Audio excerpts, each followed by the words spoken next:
Dark night, लेखक संदीप नैयर। अध्याय 1। आपका नाम। उसकी स्लेटी आंखों में मुझे एक कौतुक सा खिंचता दिखाई दिया।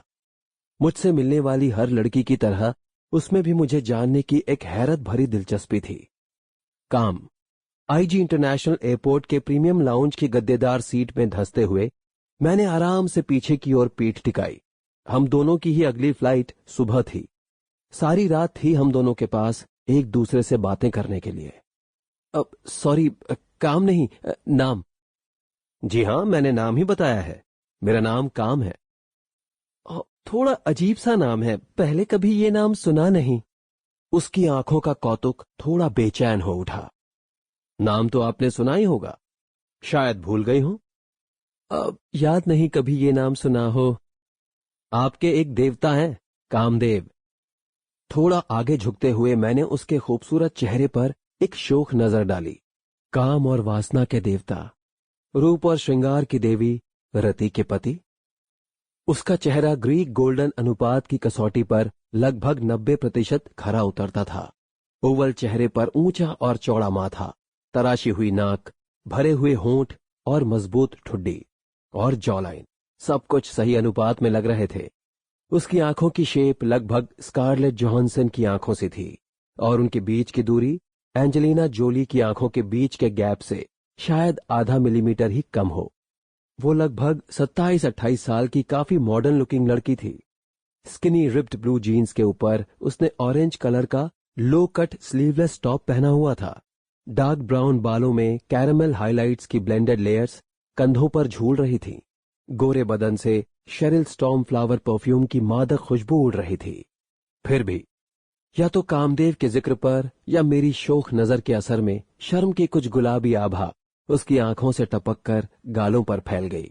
इससे पहले कि उसके गालों की गुलाबी शर्म गहरा कर लाल होती, मैंने पास पड़ा अंग्रेजी का अखबार उठाया और फ्रंट पेज पर अपनी नजरें फेरी। खबरें थीं, college girl kidnapped and raped in moving car, cases of rape molestation rise in capital. मेरी नजरें अखबार के पन्ने पर सरकती हुई कुछ नीचे पहुंची।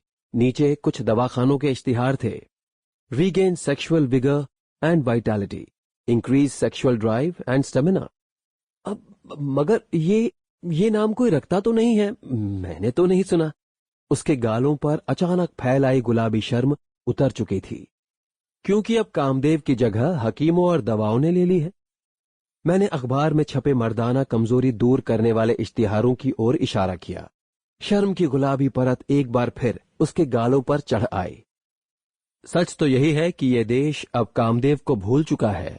अब यहां न तो कामदेव के मंदिर बनते हैं और न ही उनकी पूजा होती है।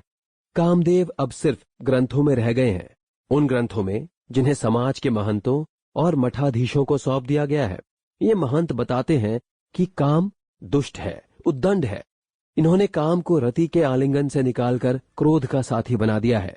काम क्रोध, रति बेचारी को काम से अलग कर दिया गया है। काम जिसकी नजरों की धूप से उसका रूप खिलता था, उसका श्रृंगार निखरता था, उससे रति की जोड़ी टूट गई है।